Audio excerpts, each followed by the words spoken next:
oras sa 91.7 BFM, alas 7:45.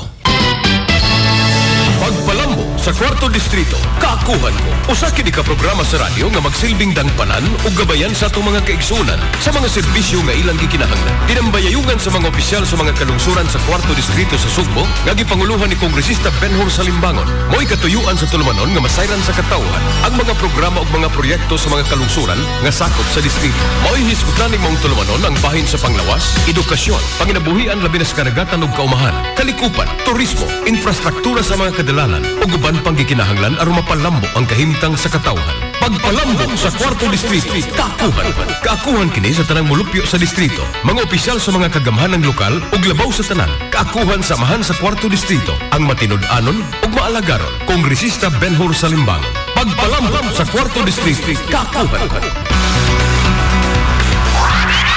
Baigala, kumustag mayong buntag sa atong mga suki gayon tigpaminaw sa 91.7 BFM. Sa labi na sa tuntulumanon, pagpalambo sa Kwarto Distrito, kaakuhan ko. Adlaw karon nga Martes, kininyong alagad Louie Reyes. Oktubre 18, ika-35 katuig nga sumad sa pagkahimong santos ni Senyor San Lorenzo Ruiz, no? Atong Pinoy nga santo, no?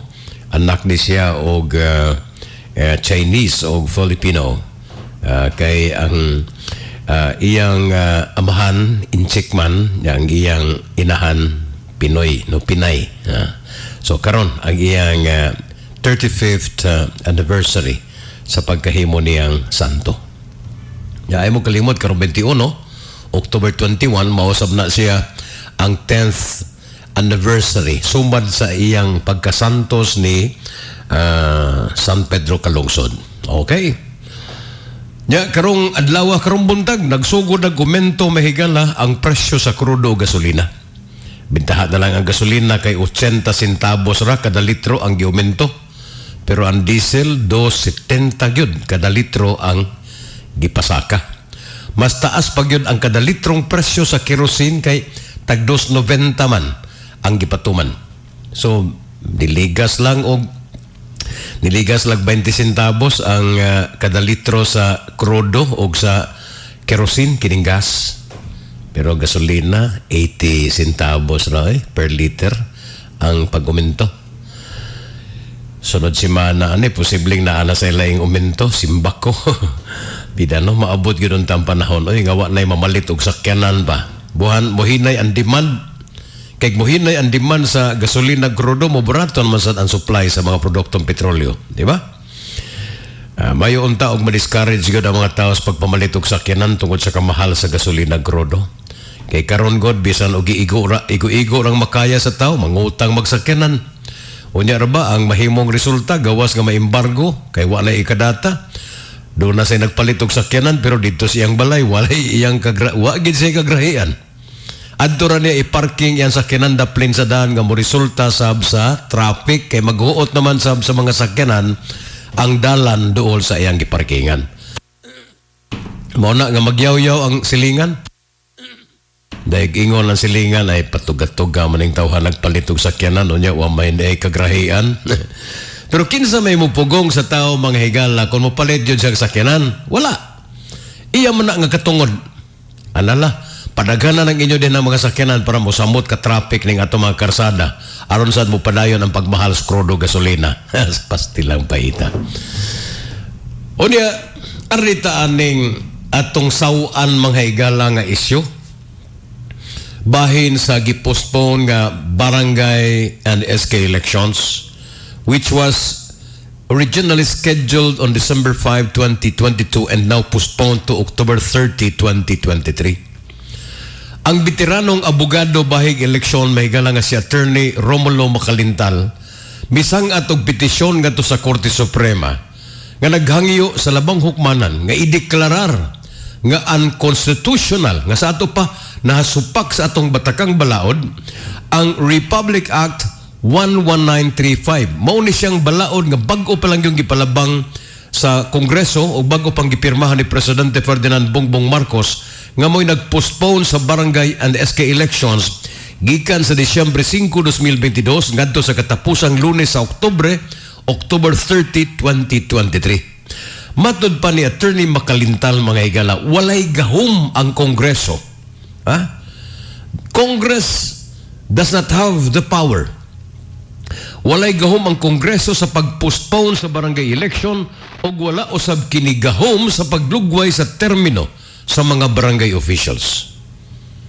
Ang Commission on Elections kon COMELEC mo'y angayan nga hukom sa pag-postpone sa eleksyon base sa serious causes, sa ato pa seryosong mga hinungdan nga nakalatid ubos sa Section 5 sa Omnibus Election Code.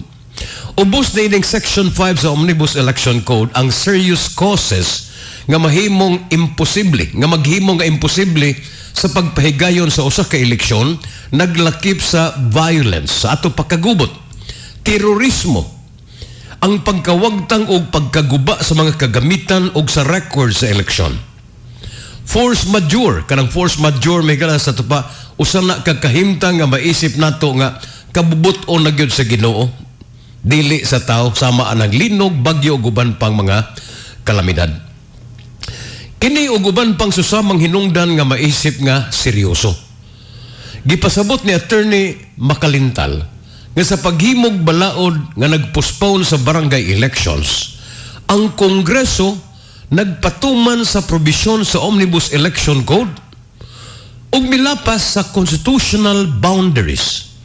So ato ba gilapas sa Kongreso ang utlanan nga nakalatid sa atong batakang balaod ug nga miasumir sa katungdanan nga gitagana sa balaod alang lamang sa COMELEC. Sa ato paway katungod ang Kongreso.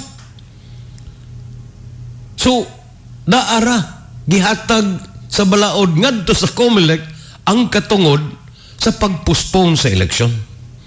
Midugang si Makalintal sa pagpasabot nga sa ilang pagpostpone sa barangay elections, ang Kongreso mi-appoint o mitudlo lang sa mga barangay officials pinaagi sa holdover capacity. Sa ato pa nahog ni mahigala nga sa ilang pagpalabang og balaod nga i-postpone ang eleksyon, tablara nga sa nining panahon na nga mapupos naman ilang termino untas mga barangay officials na tuiga, nining panahon na ni-appoint ang Kongreso. Sila rin nagtudlo-tudlo sa mga barangay officials. Pinaagi na ilang gitawag sa in English og holdover capacity. Sa ato pa, holdover, sila lang una, kay wa pa ni puli. Matod pa ni Attorney Makalintal, I'm sure na nakapaniguro gid siya, kining veteran election lawyer, nga ang Kongreso wala gyud tuguti sa konstitusyon sa pagtudlo og bisan kinsang opisyal nga ubos sa atong batakang balaod, kinahanglan gyud nga pilion sa mga mulupyo sa barangay. Siguro gid siya, si Attorney Makalintal, nga wa itugot sa atong batakang balaod ngadto sa Kongreso nga sila'y mutudlo sa mga opisyal sa barangay. Kay kinahanglan magyud sila, ubos atong batakang balaod, kinahanglan nga pilion sila sa mga mulupyo sa matag barangay. The Constitution is very clear that barangay officials are to be elected and not appointed. Pagpasabot pa ni Attorney Makalintal. Dugang pa nga pagpasabot ni Attorney Makalintal nga ang pagpostpone sa gitakda ng barangay election sa Disyembre 5, 2022, usa kami natrero nga paagi sa paglugway sa ilang termino nga wala nay mandato gikan sa mga tao, gikan sa gidumala nila mga tao sa barangay. This deprives, naghikaw kinis ilang katungod sa pagpili sa ilang barangay officials pinaagi sa popular elections. Iklaro ni Attorney Makalintal nga ang iyang petisyon sa Korte Suprema wa maglakip ha. Matod pa niya way labot aniha ang sangguniang kabataan. Barangay ra. Kay ang SK wa man mahilakip sa atong batakang balaod. Matod pa ni Attorney Makalintal. Uy, wa dahil is konstitusyon ang SK. Sa man dahil? Ha? Sa mo dahil ni pagkabutang? Di sab kumutuo nga kolorom ning iske. Sa iyang bahin, ang chairman sa Commission on Elections nga usa-usab ka na ila nga election lawyer nga si Attorney George Erwin Garcia mihatag sa iyang reaksyon og namahayag ngadto sa media bahin sa petisyon nga gisangat ni Attorney Makalintal sa Korte Suprema. Matod pa ni Attorney George Erwin Garcia, panahon na. It's high time. Panahon na nga muhukom ang Korte Suprema. Kinahanglan nga doon na interpretasyon ang atong batakang balaod kung doon na bagay gahom ang Kongreso sa pag-postpone sa eleksyon ug apil basab ang barangay ug iskay o limitado ra sa uban nga posisyon. That must be clarified. Mas maayo gyud unta nga dunay klaro. Matud pa ni Chairman Garcia, mas maayo gyud nga dunay klarong interpretasyon ni ining maong probisyon ang atong konstitusyon.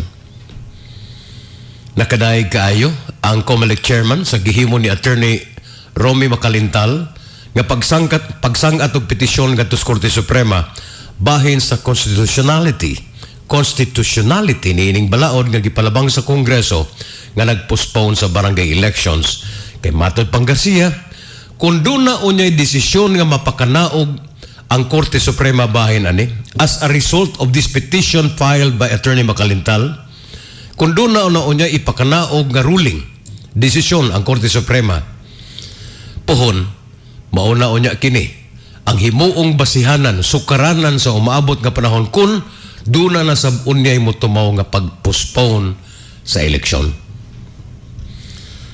Ako bitaw mga higala, nahibong sab kay ko ibong jud kay ko sukad pa kaniadto. I have to be frank with you. Ako nahimo man kong barangay captain sa poblasyon sa among lungsod sa Compostela kaniadto, and I served for 7 years before I joined the broadcast industry. Ako ba hibong kay ko nga sayon-sayonon lang yun sa Kongreso. Kaniadto pa man sayon-sayonon lang nila pag-postpone ang barangay election. Nga daw, wa ba kayo sila muhatag o gibugaton ba sa barangay? Dili lang ko maingon nga wa sila pagtahod sa mga katungod sa mga mulupyo sa barangay sa ilang pagpili sa 15 mangulo nila. Ang ako alang unta ba nga akong pagsabot bitaw pagtan-aw nako mura bitaw og gipakawala lay bili sa Kongreso ang barangay nga unta mao man ni ang gipuy-an sa tanang mulupyo sa tibuok nasod sa Pilipinas. Naago din ang mga botantes, mga senador ug mga kongresista, di ba? Unya ibaliwa lang nila. Kamo din ang naminaw ron unsa may inyong ikasulti. May tingalisan nga moawag ko ninyo nga suway kuno ninyo pag-analisar, suway kuno ninyo hinuktuki kung unsa ni maay ba ning gihimo nila nga karon na yung pag-postpone sa barangay election. Kapila na gud ikatuloy ikaupat na ni murag ikaupat na ni nila nga pag-postpone, thinking that as lawmakers, thinking that as legislators they can just at any time and anyway in any way mausab nila ang mausab nila ang existing laws, which according to Attorney Romulo Makalintal, it's not true. Dili pwede nga ilang usbon ang balaod ang provision nga naa sa Omnibus Election Code. It is only the COMELEC that has the power to postpone elections. It is not in the province of the lawmakers. Wa sa Kongreso. By the way, may gilam, is good nga di Kongreso that is not limited only to House of Representatives but the whole Congress, composed of the two houses of Congress, the House of Representatives and the Senate. Timan nga doon na tayo 24 ka mga senador, doon na tayo kapinsa 300 ka mga kongresista. That includes the party list congressmen and women, party list representatives. Hinautunta nga sa matag isyu nga sama ni ini nga mga dagkong isyu nga dunay kalabutan ng mga tao, hinautunta nga inyo magahinan og panahon sa pagpalawom, pagtugkad pa gyud sa kaniladman dinig isyu kung unsa mga angayan nga buhaton sa tao, so that Kinig-abot sa eleksyon, nahibaw tagon sa atong buhaton ug unsa sa atong desisyon. Because nagan ikay gitawag og informed decision.